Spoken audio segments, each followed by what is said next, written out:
Plus de 24 heures après, la prison centrale de Makala conserve encore en partie le mystère sur l'enchaînement des événements. Mais les dégâts matériels donnent à voir la violence meurtrière et la confusion qui a régné ici. Premier témoin de ce que les autorités décrivent comme une tentative d'évasion, les habitants du quartier, encore inquiets. Les coups de feu ont commencé vers 1h du matin, jusqu'à 5h.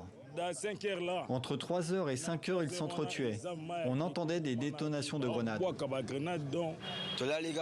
Nous dormions et tout à coup nous avons entendu des coups de feu provenant de la prison. On nous a dit que les prisonniers avaient traversé le mur et qu'ils s'étaient échappés. Il y a eu de nombreux morts.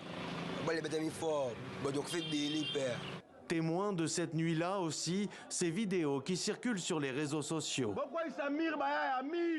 Des détenus qui se déplacent librement. Un premier corps.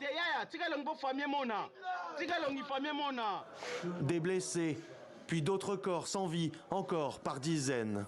D'après les autorités, le bilan est lourd. Le bilan provisoire sur le plan humain s'élève à 129 morts, dont 24 par balle, après sommation, les autres par bousculade, étouffement et quelques femmes violées.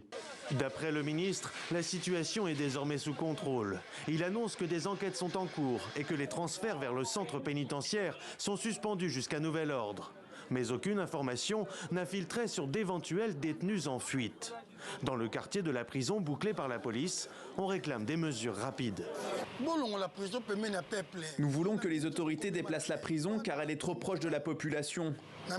Nous avons même fait partir nos familles d'ici. Si le plus grand centre pénitentiaire du pays dispose d'une capacité de 1500 places, Makala héberge en réalité entre 14 et 15 000 personnes dans des conditions catastrophiques.